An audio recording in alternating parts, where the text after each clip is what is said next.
Hello everyone, welcome to my channel. आज हम intro series का पहला पार्ट बनाने जा रहे हैं और इसमें आपको कॉटन प्रॉपर्टी के बारे में जानकारी मिलेगा। और कॉटन के बारे में थोड़ा नॉलेज होना ज़रूरी है। अगर कॉटन के बारे में नॉलेज नहीं होगा तो आप कभी स्पिनिंग में कामयाब नहीं हो पाएंगे। और कॉटन देखो, दो प्रकार की कॉटन है, आप इसको एक बार नोट कर लो। एक तो रहता है ऑर्गेनिक कॉटन, एक रहता है नॉर्मल कॉटन रहता है। ठीक है, तो नॉर्मल कॉटन जो रहता है वो इंडिया में 99% नॉर्मल कॉटन बनता है और 99% में 1% सिर्फ ऑर्गेनिक कॉटन बनता है। और आपको ये सुन के ताज्जुब लगेगा, ये जो 1% ऑर्गेनिक कॉटन बनता है फिर भी अपना देश जो है इंडिया में नंबर 1 है ऑर्गेनिक कॉटन में। अगर वो परसेंटेज और थोड़ा बढ़ जाएगा और कितना अच्छा हो जाएगा। लेकिन ऑर्गेनिक कॉटन जो होता है कीमत ज़्यादा रहता है, उसमें कोई पेस्टिसाइड यूज नहीं होता, फर्टिलाइज़र यूज नहीं होता, खाद वगैरह डाल के गोबर वगैरह डाल के बनाते हैं या कंपोस्ट डाल के बनाते हैं। तो ये कॉटन का रेट आपका हमेशा 1.5 गुना 2 गुना ज़्यादा रहता है नॉर्मल कॉटन से। और ये ऑर्गेनिक कॉटन का एक ही फ़ायदा है, उसमें आपकी स्किन डिजीज नहीं होगा, इचिंग नहीं होगा, मतलब खुजली वगैरह नहीं होता उसमें। और ये कॉटन जब यूज करते हैं तो ज़्यादातर एक्सपोर्ट के लिए यूज करते हैं, वो बाहर कंट्री का लोग इसको खरीद लेते हैं। और नॉर्मल कॉटन होता है जो रेगुलर चलता है, उसमें सब ठीक रहता है। लेकिन ये नेचुरल जो ये रहता है जैसे स्किन डिजीज वगैरह इसमें होने का चांस है, ऑर्गेनिक में नहीं होता। तो अभी आज हम ऑर्गेनिक कॉटन का नहीं पढ़ेंगे क्योंकि ऑर्गेनिक कॉटन का अपन एक दो वीडियो अपन विस्तार से बताए हुए। आज हम ये कॉटन के बारे में बताएंगे, नॉर्मल कॉटन के बारे में। और सबसे बढ़िया चीज़ देखिए, नॉर्मल कॉटन में क्या होता है, अपन ये बनाएंगे 240 एनी बनाएंगे। ठीक है, 240 एनी मतलब 20 काउंट का बराबर हो गया। तो 20 काउंट के हिसाब से कॉटन देखो, मैक 1 ले सकते हो या H4 ले सकते हो, J34 ले सकते हो, या शंकर 6 का थोड़ा इन्फीरियर ग्रेड भी चल जाएगा। तो शंकर 6 का इतना लोग लेते नहीं 20 काउंट के लिए, लेकिन अगर शंकर 6 का थोड़ा बी ग्रेड होता है तो वो ले सकते हो, ये इतना ये नहीं है, इम्पोर्टेंट नहीं है। और लेंथ देखो 27 से 29 mm का लेना, क्योंकि ये जो मटेरियल बनेगा बड़ा अच्छा रेट में जाता है इलेक्ट्रिस्ट का धागा। और आप चाहे तो 20 काउंट 24-25 mm में बना सकते हो, लेकिन मैं सजेस्ट करूँगा 27 से 29 mm का कॉटन लेंथ लेना, ताकि अपना क्वालिटी में कोई दिक्कत ना रहे। माइक्रोनियर वैल्यू देखो 3.8 से 4.2 तक रखना, माइक्रोग्राम पर इंच उसका यूनिट होता है। और माइक्रोनियर वैल्यू बिल्कुल ये ध्यान रखो 3.8 से नीचे वाला नहीं लेना या ऊपर वाला नहीं लेना, ये रेंज इसी का बीच में रखना। अगर 4.2 से ऊपर जाता है तो रेंज ज़्यादा हो जाएगा, फिर धागे में दिक्कत आता है, मतलब स्पाइरलिटी प्रॉब्लम आता है, या कम लोगी वो भी दिक्कत आएगा। तो कोशिश करो 3.8 से 4.2 तक लेना है, इसमें अपना बढ़िया क्वालिटी रहता है। उसके बाद देखिए मैच्योरिटी तो ध्यान रखो 82 से 83% रखना। मैच्योरिटी मतलब क्या होता है, देखो जब कॉटन का खेती होता है ना तो उसमें कुछ फाइबर डेड फाइबर हो जाता है, कुछ इमैच्योर होता है, बराबर विकसित नहीं होता।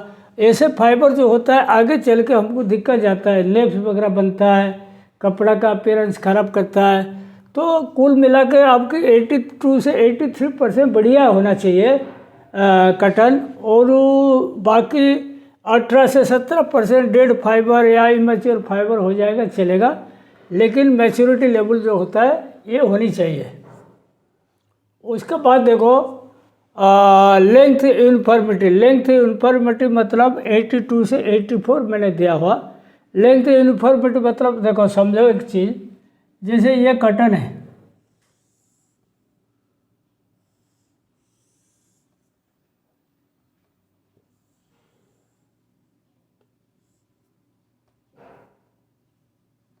ये कॉटन का लेंथ है सब। ठीक है, ये समझ लो एवरेज है आपकी यहाँ पे है, एवरेज लेंथ मैं बोल रहा हूँ, यहाँ पे आपकी एवरेज आया। एवरेज आया तो ये देखो, ये जो लेंथ है ना, ये लेंथ बिल्कुल 82-83% होनी चाहिए एवरेज लेंथ।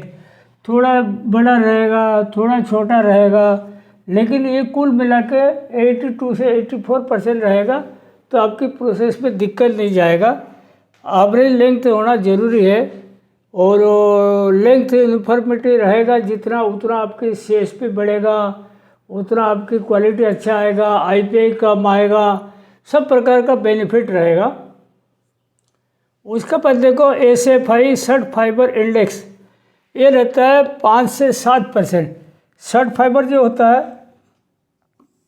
ये देखो 12.5 mm से जो कम रहता है, लेस देन 12.5 mm, इसको अपन सर्ट फाइबर बोलते हैं।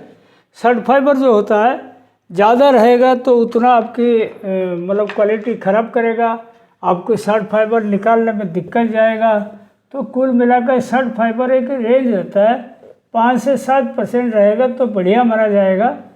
कभी कभी 8-10% भी आता है, ऐसे कॉटन आता है तो आप इसको रिजेक्ट कर सकते हो। और उसके बाद देखो स्ट्रेंथ से 28 से 32 G-टेक्स पकड़ा, ग्राम पर टेक्स। तो स्ट्रेंथ जो होता है CSP लाने में काम आता है और वर्किंग अच्छा आता है। समझ, स्ट्रेंथ कम रहेगा तो वर्किंग ख़राब रहेगा, TPI ज़्यादा देना पड़ेगा तो प्रोडक्टिविटी लॉस होगा। तो ये जो कॉटन के लिए अपन 2-4 शैली बनाएंगे। स्ट्रेंथ ग्राम पर टेक्स होता है 28 से 32 बराबर रहता है। अपन ज़्यादा ये भी नहीं चाहिए, कम भी नहीं चाहिए, ज़्यादा भी नहीं चाहिए। RD वैल्यू देखो 73 से 75 है। ये RD वैल्यू भी बहुत इंपॉर्टेंट प्रॉपर्टी है। जनरली इसके बारे में लोग कम जानते हैं। जितना RD वैल्यू कम रहेगा उतना आपकी देखो 2021 में जब कॉटन का क्रॉप ख़राब हुआ था, RD वैल्यू हमने 60, 64, 70 ऐसे ही RD वैल्यू का कॉटन यूज़ किए थे। उस केस में क्या होता है, उसमें ब्लोरम कार्डिंग का वेस्ट बढ़ेगा, कॉटन में बिल्कुल कोई ग्लेज नहीं दिखेगा, सफ़ेदी नहीं आएगा, पीला पीला दिखेगा, और स्ट्रेंथ बहुत कम आता है, IPI बहुत बढ़ जाता है। IPI मतलब 3-4 गुना बढ़ जाएगा अगर ऐसे कॉटन यूज़ करते हैं। तो RD वैल्यू जो 73 से 75 होता है, बिल्कुल कॉटन अच्छा साफ़ सुथरा दिखता है, सफ़ेद सफ़ेद दिखता है और उसका बढ़िया रहता है, मतलब क्वालिटी पॉइंट ऑफ व्यू से बढ़िया रहता है। RD मतलब हो गया डिग्री ऑफ रिफ्लेक्शन। ये जो मैं साइड में जो लिखा इसको थोड़ा आप नोट करके रखिए। RD वैल्यू जो होगा डिग्री ऑफ रिफ्रैक्शन।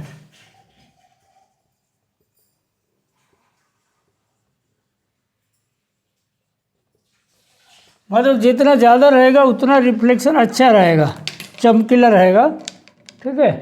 और उसके बाद देखो B+ वैल्यू।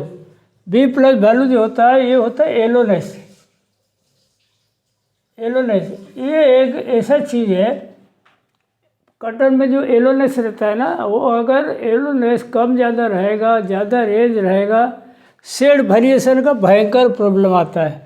येलोनेस रेस्पॉन्सिबल रहता है शेड वेरिएशन का, ठीक है। तो शेड वेरिएशन कवर करने के लिए क्या करना पड़ेगा आपको, B+ वैल्यू जो होता है वो 9 to 10.5 तक, ये कोई B+ वैल्यू लिखता है या कोई B+ भी लिखता है, ऐसा कोई ये नहीं, मतलब एक ही है। तो इसमें येलोनेस अगर जैसे मैंने यहाँ 9 से 10.5 पकड़ा ना, तो 9 से 10.5 पकड़ा, वही रखने का। ज़्यादा रेंज में रखोगी तो उसमें डाई पिकअप का अलग अलग आएगा, डाई पिकअप का अलग आएगा, तो आपके फिर वो मतलब शेड वेरिएशन आएगा। तो इसीलिए वो येलोनेस जो होता है 9 से 10.5 रखा। अगर 9 के नीचे नीचे होगा और वो 10.5 से ऊपर जाएगा तो दिक्कत जाएगा, ठीक है। उसके बाद देखो येलोनेस जो पता है आपको, येलोनेस जो होता है, येलोनेस होता है तो येलोनेस में क्या होता है, तो उसमें जो शेड वेरिएशन का प्रॉब्लम आता है ना, येलोनेस के कारण होता है। इसको बिल्कुल रेंज बिल्कुल बढ़ा कर नहीं लेना। ये शेड वेरिएशन जो होता है, ये शेड वेरिएशन बहुत इम्पोर्टेंट चीज़ है। तो इसमें क्या होता है, ये जो आपको बी प्लस वैल्यू का दिया ना, ये जैसे पहला पिकिंग होगा ना, उसमें 7-8 तक रहता है बी प्लस वैल्यू। फिर सेकंड पिकिंग होता है 9 से 10.5 तक आ जाएगा। थर्ड होगा 11, 11:30 तक आ जाएगा। तो शेड वेरिएशन जो होता है बड़ा इम्पोर्टेंट है। इसको कंट्रोल में रखने के लिए आपको बी प्लस वैल्यू का एक रेंज बना के रखना पड़ेगा। जैसे मैंने 9 से 10:30 लिखा ना, आप चाहे तो इसको ये कर सकते हो। जैसे देखो 9 से 10:30 लिखा ना, आप 8:30 से 10 तक भी कर सकते हो। ठीक है, कोई ऐसा ये नहीं, लेकिन रेंज होता है 1.5 पॉइंट ऊपर नीचे रहेगा। कोई भी कटर यूज करो 1.5 पॉइंट ऊपर नीचे रहेगा तो आपकी शेड वेरिएशन का समस्या नहीं आएगा। अच्छा, आपको जैसे पता है ना, थर्ड पिकिंग में येलो वाला कटन आता है, पहला वाला में सफ़ेद आता है। इसीलिए अभी जैसे अपना कटन का नया क्रप आता है ना, पहले वाला जो माल चलता है इसको पूरा डिक्रीज करके काट के लड़ चेंज करते हैं।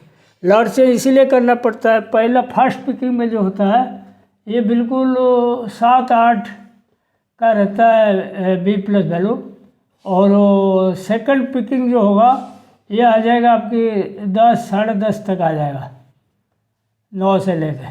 ठीक है, बी प्लस वैल्यू। और उसके बाद थर्ड जो होगा वो 11 से 11:30 तक आ जाएगा। तो इसीलिए जब ये मटेरियल तुम्हारा फाइनल होने जाएगा ना, फिर ये वाला लोगी तो अचानक ये लोगी, तो इसीलिए लड़ चेंज करना पड़ता है। लड़ चेंज नहीं करोगी तो आपका दिक्कत हो जाएगा। ठीक है, तो बी प्लस वैल्यू के बारे में यही चीज़ है। बी प्लस वैल्यू जितना है मेंटेन करके रखे, रेंज में रखे। और मॉइस्चर देखो, मॉइस्चर 7 से 8%। अगर कटन है तो 7 से 8% बढ़िया है। कभी कभी देखो कटन नया क्रप चालू होता है ना, 11%, 12%, 13% मॉइस्चर आ जाता है। तो इस प्रकार का मॉइस्चर आएगा तो क्या होगा, आप जो कटन खरीदने जाओगे स्टेशन में, उसे कंडीशन करना। अगर 8 से 9, 9:30 तक मैं एक्सेप्ट कर लूँगा, 8 से 9:30 तक मॉइस्चर में एक्सेप्ट कर लूँगा।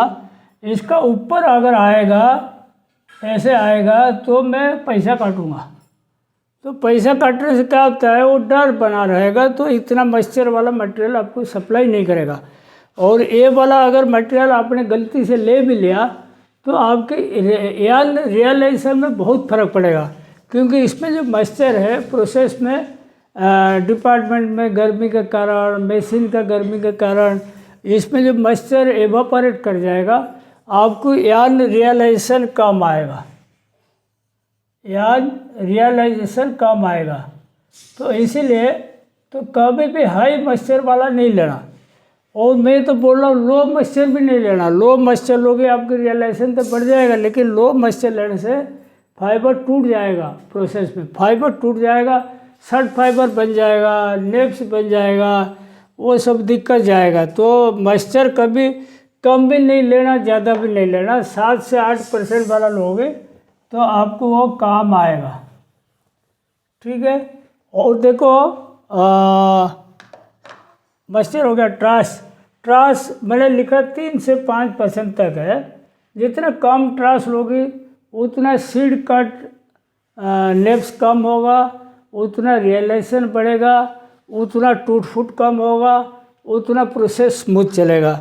जितना ट्रास लोगी, ट्रेसी मटेरियल लोगी, उतना आपको मेहनत करना पड़ेगा। तो इसीलिए 3 से 5% जो ट्रास है कोई ख़राब नहीं, उतना ट्रास भी लोगी तो आप मैनेज कर पाओगे। और नेप्स देखो 70 से 90 नेप्स पर ग्राम, ये होता है 70 से 90 नेप्स पर ग्राम जो होता है। ये कटन लेंगे जब 240 के लिए, इतना में इतना नेप्स होना चाहिए। उससे ज़्यादा जैसे 120 नेप्स, 110, 130 ऐसे नेप्स वाला मटेरियल नहीं लेना। और कलर ग्रेड जो होता है 41/2, या इसको मतलब कोई CG भी बोलते हैं। ठीक है, ये वाला 41/2 लिया। तो ये सारी इम्पोर्टेंट टॉपिक है कर्टन का बारे में। और देखो कर्टन जो होता है इसका और एक थोड़ा ब्रीफली बता देता हूँ आपको। कर्टन जो होता है सबसे पहले देखो अपन कौन सा काउंट का माल चलाएगा उसी हिसाब से सिलेक्ट करना। उसके बाद कस्टिंग उसका देखना, कस्टिंग करके उसका कंट्रीब्यूशन निकालना कि अपने को ये काउंट बनाएंगे इतना कर्टन कास्ट में, तो उसमें अपना कोई फ़ायदा हो रहा है क्या। आपको जस्ट बोल देता हूँ मैं, जैसे समझ लो आपने बिल्कुल कोर्स काउंट चला लो,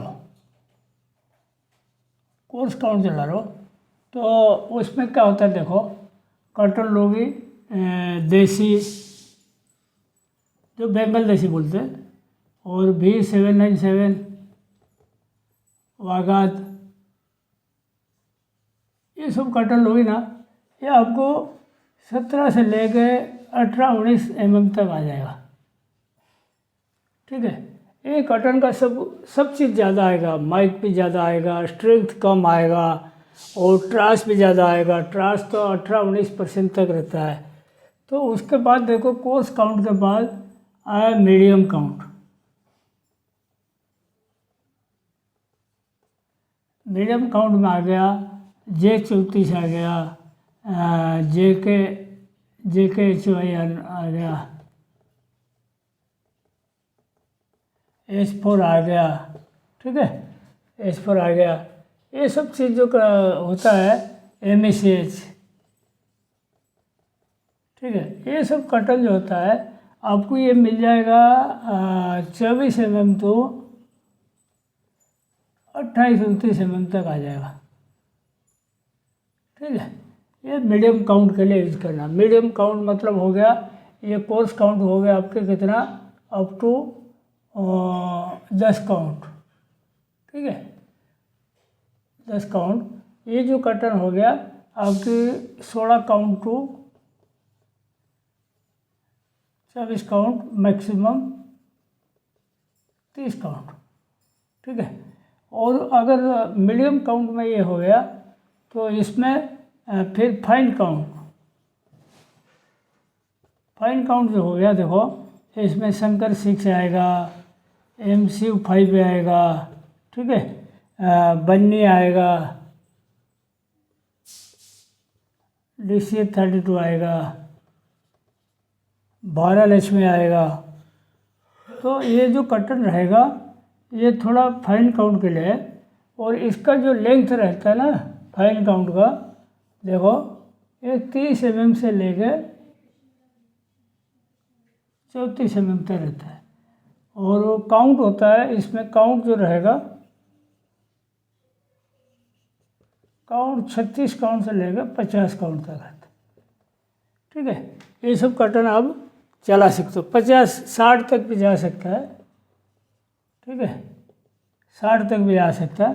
फाइन काउंट के बाद आया super count, super fine count. इसमें क्या होता है देखो, DC32 इजिप्शियन कर्टन और अमेरिकन कर्टन, ये सब कर्टन आता है। तो ये सब कर्टन जो आएगा ना, ये आप क्या करोगे, 80 काउंट से लेकर 120 काउंट 140 काउंट तक चला सकते हो, 140 काउंट तक चला सकते हो। और इसमें क्या होता है देखो, लेंथ आपकी रहेगा बिल्कुल हाई फाई लेंथ रहता है, 36 mm प्लस ये लेंथ रहेगा। वो ध्यान रखो, जितना कर्टन का आपको 4-5 वेराइटी का बता रहा हूँ ना, जितना कोर्स काउंट का कर्टन लोगे उतना ज़्यादा रहेगा, छोटा रहेगा। और जितना पतला काउंट का कर्टन लोगे उतना लंबा रहेगा और फाइन भी रहेगा, माइक्रोनर वैल्यू कम रहेगा। इसका जब माइक आता है 5, 5.5, 6 तक आ जाएगा। और जैसे एक कर्टन लोगे 2.5 से 3 तक माइक रहेगा, ये ध्यान रखो। और बीच में जो है उसका बीच वाला आएगा। तो कर्टन सिलेक्शन होता है ऐसे कटन लीजिए जैसे आपको तकलीफ ना हो। और क्योंकि देखो फाइन काउंट बनाओगे तो आपकी मैन पावर ज़्यादा लगेगा, यूकेजी ज़्यादा आएगा, प्रोडक्शन कम आएगा, और सारी चीज़ आने के बाद आप फिर परेशान रहोगे अगर मटेरियल अच्छा रेट में नहीं बेचा। तो इसीलिए अच्छा कटन दे के फाइन काउंट बनाइए, मटेरियल आराम से बिक जाएगा, कोई दिक्कत नहीं है। अभी देखो ये कटन जो इम्पोर्टेंट है उसका बारे में आपको बता दूँ। ये कटन का रेट हमेशा फ्लक्चुएट होता है, इसीलिए अपना क्या करते हैं इसको अपन बीच बीच में रेट रिवाइज होता है, धागे का रेट रिवाइज होता है, इसीलिए आजकल कटन स्पिनिंग बड़ा लसेस में जा रहा है। आज का ये टॉपिक मैं यहीं पे समाप्त करता हूँ। Thank you.